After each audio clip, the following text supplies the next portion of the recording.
اور یہ اعمال وضو خود ہے، وضو کس طرح سے کرنا ہے، وضو کرتے وقت کیا کیا چیزیں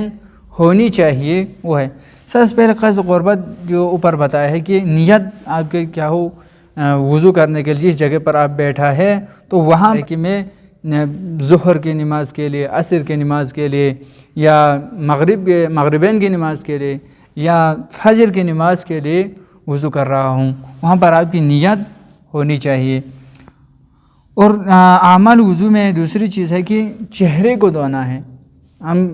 اگر کوئی شخص ڈائریکٹ وہاں پر کیا ہے وضو کرنے کے لیے جا کر چہرے کو دھونا شروع کرے تو کوئی اشکال کر سکتے کہ یہ چہرے کو کیوں دھویا،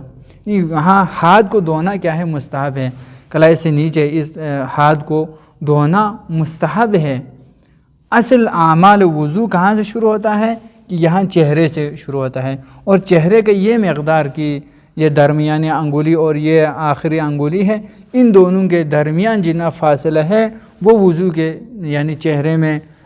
اتنا دھونا کیا ہے واجب ہے، باقی مستحب ہے کہ تھوڑا آگے پیچھے آپ اس کو کرنا کیا ہے وہ مستحب ہے۔ چہرے دھونے کے بعد کیا ہے دائیں ہاتھ ہے،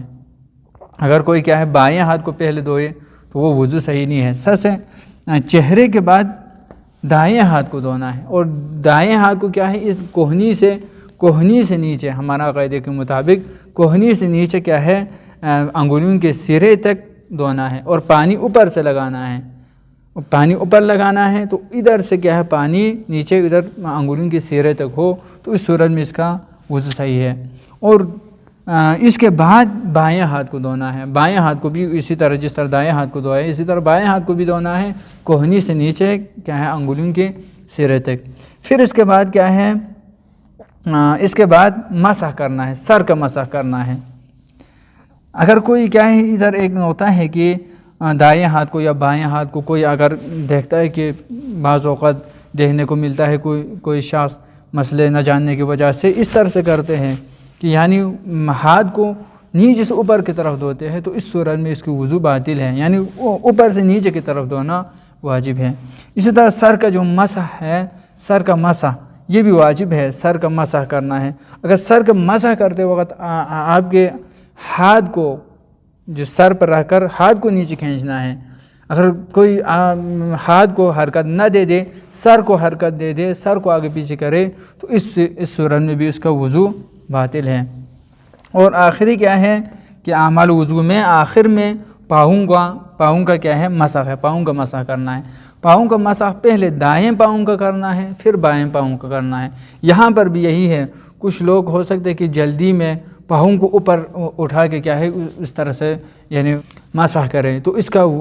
پاؤں اگر حرکت نہ ہو، پاؤں کو حرکت نہ دے ہاتھ کو حرکت دے تو کوئی اشکال نہیں ہے، لیکن اگر وہ کیا ہے جلدی میں پاؤں کو حرکت دے کے یعنی ہاتھ کو ایک جگہ پر رکھ کر پاؤں کو حرکت دے تو اس صورت میں اس کا وضو باطل ہے۔ تو یہ جو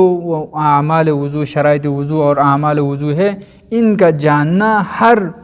بالغ اور عاقل اور ممیز پر ان کا جاننا کیا ہے واجب ہے، ضروری ہے ان مسئلوں کو جاننا۔ اگر ان کو جانے بغیر اگر کوئی نماز پڑھے اور ان کو جانے بغیر اور جانتا بھی نہ ہو اور صحیح کرتا بھی نہ ہو، ایک تو ہے کہ احکام پتہ نہیں ہے لیکن وہ صحیح کر رہے ہیں، جو کام کر رہا ہے وہ صحیح کر رہا ہے تو اس کا کوئی اشکال نہیں ہے، لیکن اصل مسئلہ بھی نہیں جانتا ہو، صحیح بھی نہیں ہو رہا ہو، تو زیادہ تر جب جانتا نہیں ہے تو غلط ہی ہوتا ہے، تو اس صورت میں کیا ہے اس کی نماز باطل ہے۔